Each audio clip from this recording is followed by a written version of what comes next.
Most people are just like, what the hell is this kid doing? Having to answer the same question over and over again, like, Dane, where are you gonna poop?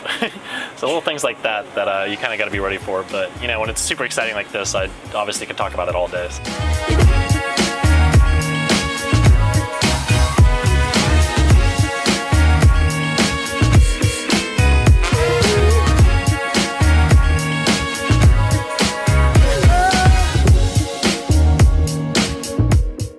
Hey guys, my name is Dane Harrington. So we're here to check out my van conversion. I'm building out a 2002 Freightliner Sprinter van, and I'm going to be turning it into kind of a bit of a tiny home, and plan to drive around the country starting later this year, living out of it full time. I'd been working for a couple of years, so I kind of was getting the urge to get back and travel. So I ended up moving to Myanmar, where I worked for 6 months. It was an awesome experience. Allowed me to both, volunteer, travel a lot. Pretty much every weekend I was out somewhere in Southeast Asia. Just like a really rewarding experience to like kind of help this company in a country where they just got online a couple years ago. But I will say it definitely gave me a bit of a traveler or a bug that I just haven't been able to shake. I like love Washington DC, but I knew it wasn't going to be my long-term solution, or at least I wanted to try living somewhere else in the meantime. After living abroad in Southeast Asia for 6 months, it was almost kind of hard for me to just stay in one place for a long period of time.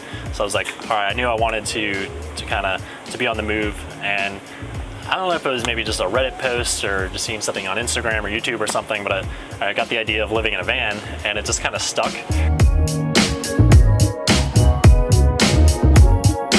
I currently work on a project where I'm very kind of research-based, and it's actually perfect for kind of a remote lifestyle.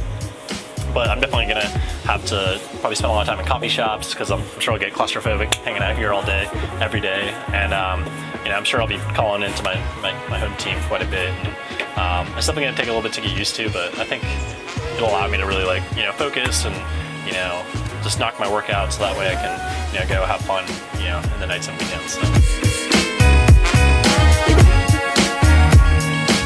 As always, like one of the first questions I get.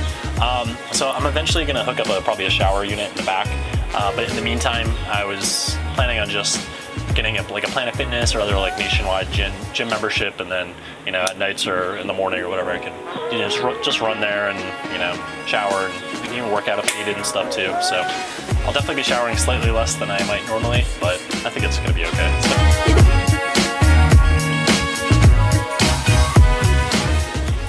There's only a subset of the population that would be interested in actually coming back to a van if I met them. But I feel like the population that does would be pretty cool. So it could almost be like a litmus test to be like, if she's cool enough to come back and hang out in this van, she's probably pretty cool. So I think it's so cool that all the electricity that I'll be running off this van is going to be coming from the sun. So I have solar panels mounted on the ceiling or the roof of the van, so that feeds a battery down here, and then I'll be able to run all my electronics off it. So I was currently just charging my phone. We're using the power of the sun, or this fan I have here, runs purely off the battery, which is charged by the sun. So I think it's kind of cool just to be able to live off grid, hopefully a little better for the environment. Itself was $8,500. It's a 2002, so it's a little bit older, one of the cheaper ones, I'd say. And then so far I've put close to $5,000, which was my original budget. So I might be closer to $6,000 to $7,000 in terms of like money I'm putting into it by the time I'm said and done.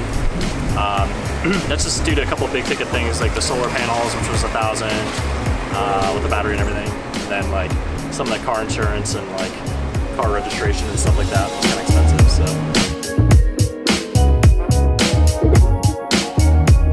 I wanted one that I could stand up in, and at least definitely have enough to have both a bed and a kitchen. Some people have like a lot smaller setup, other people have like a lot bigger setup. So figuring out kind of what your requirements are for your living space and how much space you need will help you kind of decide what type of van to go into. So I mean, I've been working on this thing every weekend and on nights for the last couple months, and I still got a decent amount of work left. So just being ready to really commit the time. But I will say it's probably the most rewarding thing I've ever done, just being able to build my own home. So that's been super exciting. You kind of have to go in it with the mindset of like, you know, I'm going to be roughing it for the next little bit. Over the last couple months since I knew I've been doing this, as I've been studying my purchasing habits, I'm like, all right, I can only buy something if I can fit it in the van. So it's definitely led to having a little bit more of a minimalist kind of lifestyle.